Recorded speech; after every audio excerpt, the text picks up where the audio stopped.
मुख्तार अंसारी, जिसके दादा कांग्रेस अध्यक्ष और नाना ब्रिगेडियर थे, योगी से 17 साल पुरानी अदावत। जब 1 महीने दंगे की आग में जला था मऊ, मुख्तार के खिलाफ कोई आवाज नहीं उठा रहा था।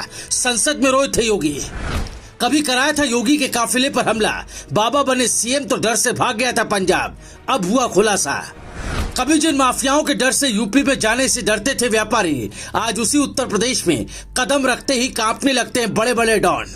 उत्तर प्रदेश के पूर्वांचल में जब माफिया मुख्तार अंसारी का खौफ लोगों पर छाया हुआ था, सरकारें मौन थी, तब गोरक्षपीठ के एक सन्यासी ने उसके खिलाफ आवाज उठानी शुरू की।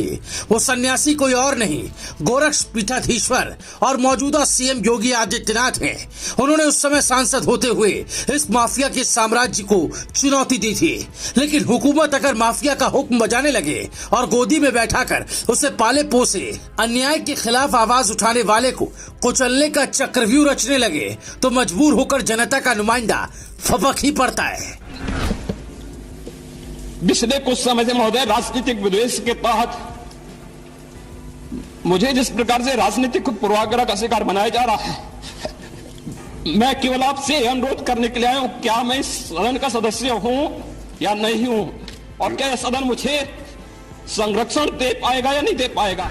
मऊ में लोगों को आज भी याद है, जब माफिया मुख्तार अंसारी का काफिला सड़क से गुजरता था तो किसी की क्या मजाल जो उसके काफिले के बीच में आ जाए। एक लाइन से 786 नंबर की 20 से 30 एसयूवी गुजरती थी। मुख्तार अंसारी जब चलता तो बॉडीगार्ड और अपने गैंग के बीच सबसे लंबा दिख जाता था। लेकिन वक्त ने ऐसी करवट ली कि अब वो व्हील चेयर पर आ चुका है और अब बांदा में सलाखों के पीछे। मऊ, गाजीपुर, वाराणसी, आजमगढ़ सहित कई जिलों में मुख्तार का आतंक था। योगी आदित्यनाथ उसके खिलाफ आवाज बुलंद करते रहे और पहली बार इन दोनों का आमना सामना तब हुआ जब 2005 में मऊ में भीषण दंगा हो गया। मुख्तार अंसारी वहां पर हथियारों को लहराते हुए खुली जीप में घूम रहा था। जब वहां पर दंगा पीड़ितों को न्याय नहीं मिला तो उस समय सांसद योगी आदित्यनाथ ने मुख्तार अंसारी को चुनौती दी थी और कहा था कि वो मऊ दंगे के पीड़ितों को इंसाफ दिला के रहेंगे। दरअसल बात 2006 की है। योगी गोरक्षनाथ मंदिर से मऊ के लिए 10 से 12 गाड़ियों के काफिले के साथ निकले। गोरखपुर से 30 किलोमीटर तक योगी आदित्यनाथ के पहुंचते पहुंचते गाड़ियों का काफिला 150 के करीब हो गया। वो धीरे धीरे मऊ की तरफ बढ़े।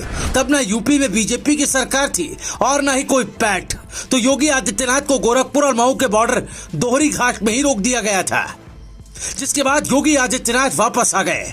आरोप लगे कि ये सब सरकारों के संरक्षण में मुख्तार तुष्टीकरण का खेल खेल रहा था। मऊ दंगों के 3 साल बाद यानी 2008 में योगी आदित्यनाथ ने मुख्तार अंसारी को फिर ललकारा। योगी आदित्यनाथ ने हिंदू युवा वाहिनी के नेतृत्व में यह ऐलान किया कि वो आजमगढ़ में आतंकवाद के खिलाफ रैली निकालेंगे। 7 सितंबर 2008 को डीएवी डिग्री कॉलेज के मैदान में रैली का आयोजन किया गया। इसमें मुख्य वक्ता योगी आदित्यनाथ थे। रैली की सुबह गोरखनाथ मंदिर से योगी का काफिला निकला तो आजमगढ़ पहुंचते पहुंचते 200 से ज्यादा गाड़ियों में तब्दील हो गया। योगी आदित्यनाथ का काफिला जब निकला तो सैकड़ों गाड़ियां पीछे थी। कई सौ मोटरसाइकिल में सवार लोग योगी योगी के नारे लगा रहे थे। योगी आदित्यनाथ काफिले में 7वें नंबर की लाल एसयूवी में बैठे थे। तभी एक पत्थर उनकी गाड़ी पर आकर लगा। योगी के काफिले पर हमला हो चुका था।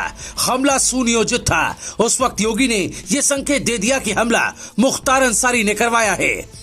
योगी आदित्यनाथ ने कहा था कि काफिले पर लगातार एक पक्ष से गोलियां चल रही थी, गाड़ियों को तोड़ा जा रहा था, पुलिस मौन बनी रही। मुख्तार के खिलाफ कार्रवाई करने वाली पूर्व पुलिस अधिकारी शैलेंद्र सिंह ने बताया, जब मऊ का दंगा हुआ था तब मुख्तार अंसारी खुली जीप में घूमता था। जहां पुलिस प्रशासन सब फेल हो रहे हो, वहां ये खुली जीप में घूमता था।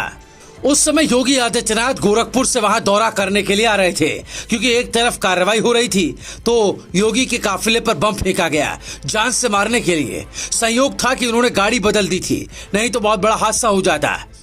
समझा जा सकता है कि मुख्तार का कितना मन बड़ा हुआ था। जेल में जब ये मुख्तार गए तो बड़े बड़े सीनियर अधिकारी इनके साथ जाकर बैडमिंटन खेलते थे। वहां दरबार लगता था। जेल से बाकायदा इनकी सरकार चलती थी। बाहर के ठेके पट्टे, किडनैपिंग और तमाम उल्टे सीधे काम सब वहीं से चलते थे। केवल कहने के लिए था कि जेल में है, वहां से इनका पूरा गैंग ऑपरेट किया जाता था। जब उत्तर प्रदेश में योगी जी आ गए तो इनको लगा कि यहाँ खतरा है, तो झूठे केस में ये पंजाब चले गए और वहां ऐश करने लगे। इनके बहुत से शूटर पंजाब के थे।